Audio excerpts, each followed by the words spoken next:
Shalom saudara yang dikasih Tuhan. Senang saya boleh memberkati saudara lagi dengan kebenaran firman Tuhan. Izinkan saya akan mengajak saudara berdoa terlebih dulu sebelum kita akan melanjutkan dalam renungan firman Tuhan hari ini. Mari kita akan berdoa bersama-sama. Terima kasih Tuhan buat hari ini. Kami boleh kembali akan bersama-sama sejenak merenungkan kebenaran firman Tuhan. Kiranya Tuhan mengurapi kami dengan kuat kuasa Roh Kudus. Kiranya Tuhan menolong kami agar kami mengerti firman, bahkan menjadi pelaku-pelaku firman. Terutama di tengah keadaan dunia yang semakin berat, semakin betapa kami perlu untuk menjadi pelaku-pelaku firman, hidup untuk kehendak Tuhan, mencari kerajaan Allah dan kebenarannya. Dan kami percaya hal-hal yang lain tidak perlu kami khawatirkan. Semuanya sudah terjamin dan sempurna oleh Tuhan. Terima kasih Tuhan, terima kasih Tuhan. Kami bersyukur padamu. Kami akan bersama sambut kebenaran firman-Mu di dalam nama Tuhan Yesus Kristus. Haleluya, amin. Amin. Puji Tuhan. Bapak Ibu Saudara yang dikasihi Tuhan, hari ini saya akan ajak saudara belajar bersama di dalam kitab Nabi Yehezkiel, pasal yang ke-13 ayat 9 sampai ayat yang ke-10. Kitab Nabi Yehezkiel pasal 13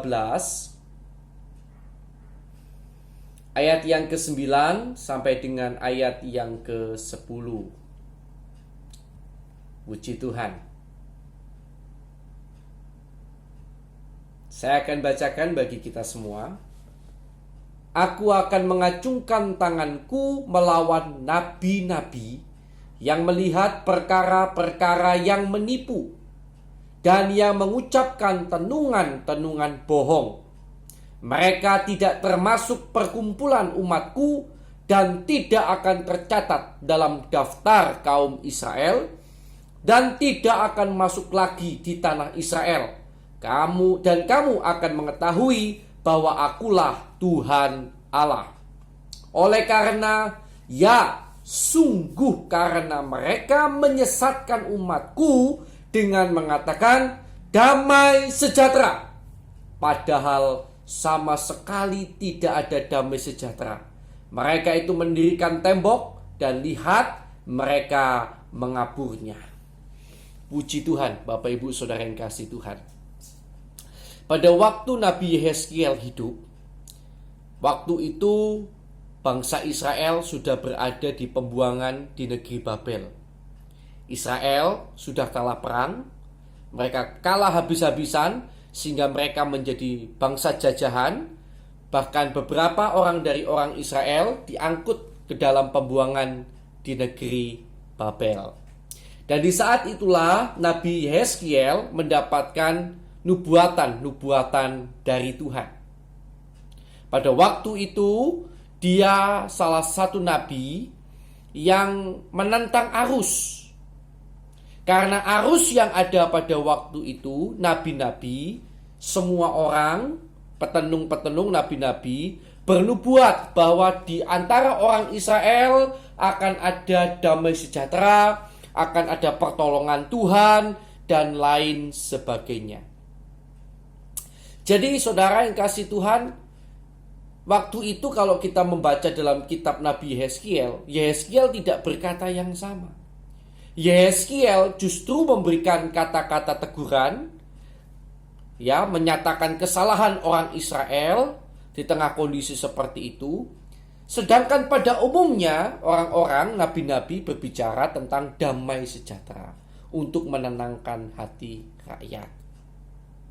Bapak Ibu Saudara yang dikasih Tuhan, di tengah keadaan terpuruk, keadaan susah, siapa sih yang suka dirinya itu semakin seolah-olah didorong, dibuat semakin lemah? Tentu tidak ada. Semua orang itu sukanya, bahkan kalau boleh, walaupun keadaan tidak enak, mendengarkan yang tetap dengarnya yang enak-enak, begitu ya. Itulah sebabnya walaupun mungkin rumah tangga kita tidak baik, suami kita tidak baik, Kita suka melihat mungkin drama Korea atau apa yang menggambarkan rumah tangga yang begitu indah, dan kemudian kita membayang-bayangkan, ya. Karena manusia itu pada dasarnya dalam keadaan terpuruk sekalipun kita nggak pingin memandang kenyataan yang ada begitu. Ya kita sukanya dimotivasi intinya. Tetapi ternyata Yehezkiel disuruh Tuhan melakukan hal yang berbeda. Yehezkiel disuruh Tuhan menyampaikan teguran-teguran yang keras kepada umat Israel. Dan kalau kita lihat di dalam Alkitab, nabi-nabi yang tercatat di dalam Alkitab sebagian besar memang menentang arus. Yang lain bicara damai sejahtera, yang lain bicara sesuatu yang menyenangkan telinga. Nabi-nabi Tuhan itu seringkali justru mengatakan hal yang berbeda. Di tengah kondisi terpuruk, justru seringkali teguran-teguran yang muncul. Sehingga nabi Tuhan itu tidak disukai oleh banyak orang. Yesus sendiri berkata bahwa nabi-nabinya dibunuh. Coba kita lihat Matius 23 ayat 37. Matius pasal 23 ayat yang ke-37. Saya akan bacakan bagi saudara. Yerusalem, Yerusalem, engkau yang membunuh nabi-nabi dan melempari dengan batu orang-orang yang diutus kepadamu. Perhatikan bersama-sama. Jadi justru orang-orang utusan Tuhan, nabi-nabi Tuhan itu yang dibunuh, dilempari dengan batu. Kenapa? Karena dianggap melemahkan semangat rakyat yang sudah dalam keadaan terpuruk. Berkali-kali aku rindu mengumpulkan anak-anakmu, sama seperti induk ayam mengumpulkan anak-anaknya di bawah sayapnya, tetapi kamu tidak mau. Jadi saudara kasih Tuhan, Yesus sendiri mengakui bahwa nabi-nabi itu dibunuh, nabi-nabi itu dilempari dengan batu, karena nabi-nabi itu tidak mengatakan sesuatu yang ingin didengarkan oleh orang Israel, yaitu kata-kata motivasi, kata-kata yang menyenangkan. Bapak Ibu, saudara yang dikasih Tuhan, saya tahu di tengah kondisi yang berat sekarang ini pun, kita semuanya itu suka bila mendengar firman, jangan takut, jangan khawatir, ada damai sejahtera, Yesus sanggup menolong, dan lain sebagainya. Saya tahu. Tetapi bukan berarti itu salah. Saya pun kadang kalau disuruh Tuhan bicara seperti itu, saya juga akan bicara seperti itu. Tetapi saya lebih memilih, saya menyampaikan, mengajarkan kebenaran dengan seutuhnya. Saya berusaha dengan seutuhnya kepada Bapak Ibu saya sampaikan. Sekalipun terkadang mungkin memang bukan sesuatu yang memotivasi di tengah-tengah kondisi yang berat ini. Saya sendiri tahu Bapak Ibu perlu motivasi. Tetapi ketahuilah bahwa firman Tuhan, walau itu berupa teguran, itu justru bisa jadi merupakan cara Tuhan untuk nantinya menolong kita. Saya ulangi ya, firman Tuhan kalau itu berupa teguran, justru bisa jadi merupakan cara Tuhan untuk menolong kita. Dan justru bisa lebih berarti daripada ilusi yang hanya mengatakan, Bapak Ibu jangan takut, nanti Tuhan akan menolong dan lain sebagainya, tanpa menyatakan kesalahan, pelanggaran, dosa-dosa kita. Bapak Ibu, Israel ini adalah bangsa pilihan Allah. Dan cukup menarik bagi bangsa pilihan Allah, kalau kita teliti, setiap kali bangsa Israel itu tidak salah di hadapan Tuhan, hidup bersama-sama dengan Tuhan, hidup sungguh-sungguh, kalau saudara teliti, itu tidak pernah saya temukan orang Israel hidup dalam keadaan sukar. Orang Israel hidup dalam keadaan sukar ketika apa? Ketika mereka jauh dari Tuhan, ketika mereka jahat di mata Tuhan. Itu umat pilihan. Dan bukankah kita sekarang juga adalah umat pilihan Allah, bangsa, walaupun bukan bangsa yang terpilih secara jasmani, kita keturunan Israel, bukan keturunan Israel, tetapi bukankah Yesus telah menjadikan kita juga bangsa yang terpilih, imamat yang rajani, bangsa yang kudus, umat pilihan Allah sendiri. Bagi kita pun terkadang berlaku hal yang sama, walaupun tidak selalu. Ingat, saya pernah ajarkan selalu masalah itu bisa terjadi karena dua, karena dosa kita atau karena Tuhan punya rencana.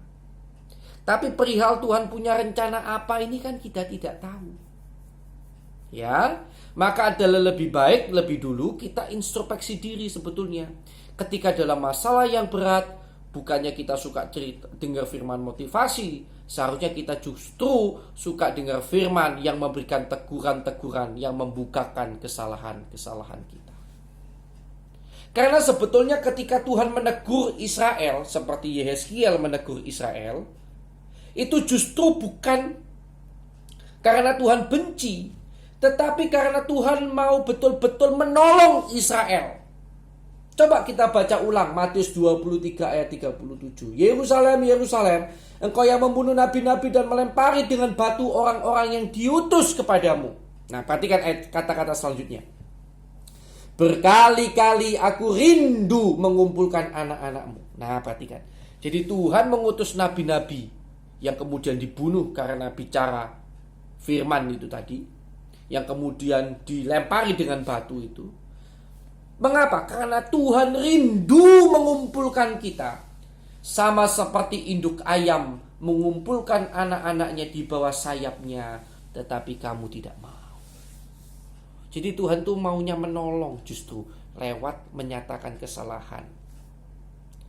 Tuhan tidak ingin umatnya terus tinggal di dalam kesalahan dan kemudian terus hidup di dalam penderitaan. Karena itulah firman Tuhan dinyatakan. Karena itu Bapak Ibu Saudara yang dikasihi Tuhan, renungan hari ini buat kita semuanya adalah cara Tuhan menolong itu memang beda dengan cara dunia. Cara dunia menolong mungkin dengan memberikan kata-kata motivasi semata-mata, tetapi cara Tuhan berbeda. Terkadang justru Tuhan memberikan teguran-teguran firman yang keras.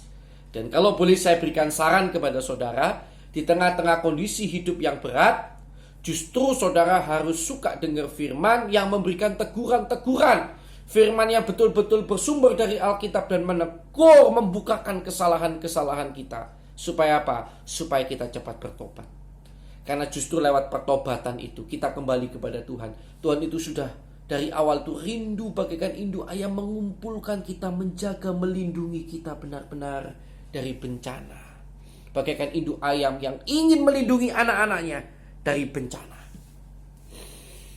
Demikianlah Tuhan rindu melakukannya atas hidup kita. Karena itu, mari bersama-sama menjadi jemaat Tuhan yang suka dengar firman yang keras, yang justru suka mendengar firman yang menegur kesalahan kita, kekurangan kita mungkin. Dan bukan hanya suka mendengar firman yang keras, tetapi kita juga suka untuk melakukan firman itu. Karena kalau firman hanya didengar tetapi tidak dilakukan, ingat, itu seperti Herodes yang suka dengar firman yang keras tetapi dia tidak menjadi pelaku, maka tidak ada pertolongan. Tapi bagi saya dan saudara, dengarkan firman sekalipun itu keras, koreksi kesalahan saudara. Dengarkan dengan sesama, bersyukurlah atas firman yang menyatakan kesalahan itu. Berdoalah kepada Tuhan, minta kekuatan supaya mampu melakukan firman, mampu bertobat, dan mulailah jalani hidup dalam pertobatan. Maka saudara akan lihat hari demi hari, waktu demi waktu, cepat atau lambat, pertolongan Tuhan akan dinyatakan dalam hidup saudara. Tuhan Yesus memberkati kita semuanya. Semoga renungan malam ini memberkati kita semuanya. Memang cara Tuhan beda, tetapi cara Tuhan itu yang terbaik. Tuhan Yesus memberkati. Mari kita akan berdoa bersama-sama. Terima kasih Tuhan, kami bersyukur buat kesempatan malam hari ini kembali kami boleh menikmati firman-Mu dalam waktu yang sejenak.